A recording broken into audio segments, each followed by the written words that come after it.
आज हम government employees की सैलरी इंक्रीज़ के हवाले से जो एक नोटिफिकेशन पहले जारी हुआ था, उसकी फाइनेंस डिपार्टमेंट ने एक क्लैरिफिकेशन दी है।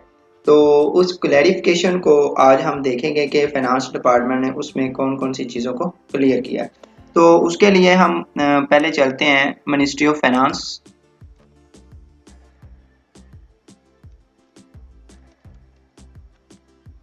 जी, मिनिस्ट्री ऑफ फाइनेंस की तरफ चलते हैं। यहाँ पे हम इसकी वेबसाइट के ऊपर चले जाते हैं। जी, यहाँ पे न्यूज़ एंड इवेंट्स का जो पोर्शन है, यहाँ पे हम देखते हैं कि ये उन्होंने एक लेटर जारी किया हुआ है क्लैरिफिकेशन के हवाले से। तो यहाँ पे मैं क्लिक करता हूँ, तो ये उसकी क्लैरिफिकेशन के हवाले से एक लेटर है जिसको हम देखते हैं। फर्स्ट जो इसके ऊपर जो क्लैरिफिकेशन दी गई है वो ये है कि ये एक तो जो क्लैरिफाई किया गया है वो ये है कि फेडरल जो कैबिनेट है उसने इसको अप्रूव कर दिया है।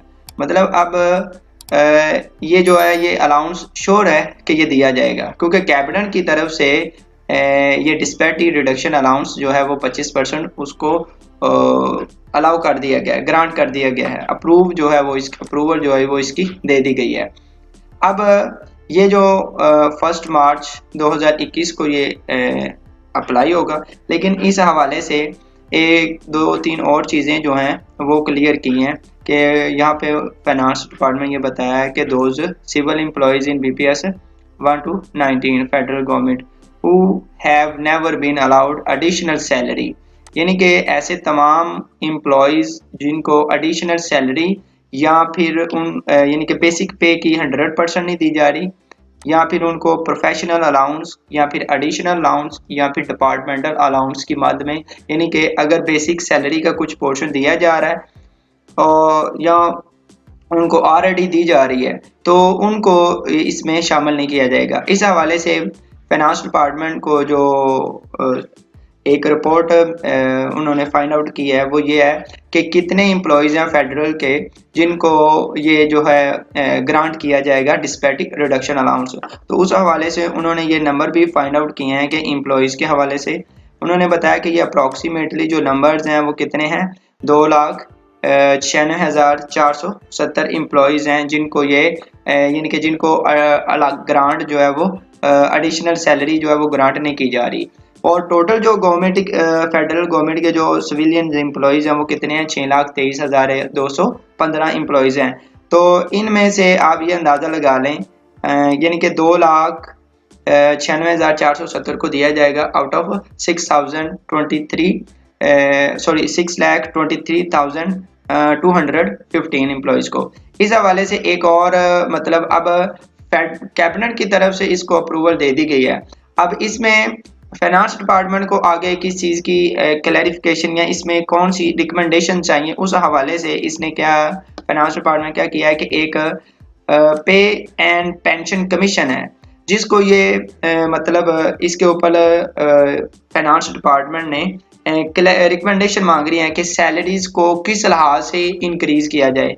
कि उन्होंने बताया कि for revising salaries of all federal government employees, यानी कि इसमें सिविलियंस भी आ जाते हैं और आर्म्ड फोर्सेस जो हैं वो भी शामिल हैं। लेकिन कब तक इन्होंने मांगे हैं, इन्होंने कहा है कि बिफोर द नेक्स्ट बजट, यानी कि जून में जब बजट आता है तो उससे पहले पहले इस चीज़ की रिकमेंडेशन जो है वो पेश करें ताकि उस लिहाज से जो है वो सैलरी जो है वो गवर्नमेंट एम्प्लॉयज़ की इंक्रीज की जाए। तो यहाँ पे उन्होंने बताया कि ये सैलरीज जो है वो could be revised across the board for all government employees, federal government employees का। ठीक है, और इस हवाले से एक और अच्छी न्यूज़ ये भी है कि इसमें जो है वो पेंशनर्स जो हैं उनकी भी एग्जिस्टिंग पेंशन सिस्टम जो है वो उसको भी जो है वो फेडरल गवर्नमेंट रिवाइज कर रही है और उसके ऊपर जो है वो उसने जो पेंशन एंड पे कमीशन है उसके ऊपर उन्होंने ये रिकमेंडेशन मांग ली है। तो अब कैबिनेट की तरफ से जब ये अप्रूव हो चुका है तो अब ये मिलना तो तय हो चुका है। अब इसमें सिर्फ जो चंद चीज़ें रह गई हैं फाइनेंस डिपार्टमेंट को अपनी क्लैरिटी के लिए, तो उसने एक कमीशन बैठाया हुआ है, उसके ऊपर इसको रिकमेंडेशन जो चाहिए कि वो किस लिहाज से वो सैलरी जो इंक्रीज करे। बेसिकली ये डिस्पैरिटी रिडक्शन अलाउंस जो दिया जा रहा है ये इस सेंस में ये दिया जा रहा है कि जितने भी गवर्नमेंट एम्प्लॉयज़ हैं एक पर्टिकुलर स्केल के ऊपर, यानी कि अगर कोई 17 स्केल के ऊपर काम कर रहा है और एक डिपार्टमेंट में और दूसरे डिपार्टमेंट में वो 17 स्केल पे काम कर रहे हैं, लेकिन दोनों की जो सैलरीज हैं उसमें बहुत ज़्यादा डिफरेंस है। ठीक है, तो गवर्नमेंट ये इसमें चाह रही है कि जितने भी डिफरेंसेस हैं सैलरीज में सेम स्केल के ऊपर, कोई भी स्केल है तो वो डिफरेंसेस जो है उसको यानी कि कवर किया जाए, उसको कम से कम किया जाए। तो उनको एक स्केल के ऊपर, यानी कि ये इशू ना हो कि इस डिपार्टमेंट में सैलरी ज़्यादा है, एक एम्प्लॉय ले रहा है और दूसरे डिपार्टमेंट में जो है उसमें एक गवर्नमेंट जो है वो सेम स्केल के ऊपर डिफरेंट सैलरी ले रहा है। तो इस हवाले से जो क्लैरिफिकेशन है, अब होप्स हो कि ये जल्द ही इसके ऊपर जो रिकमेंडेशन जो है वो पे एंड पेंशन कमीशन दे देगा। तो इंशाल्लाह उम्मीद है कि ये सैलरी जो है वो किस पोर्शन से इंक्रीज होगी, तो उस हवाले से भी जल्दी फाइनल हो जाएगा। तो होप आप लोग को ये मेरी वीडियो अच्छी लगी होगी। अगर ये मेरी वीडियो अच्छी लगी है तो please like share and subscribe my YouTube channel.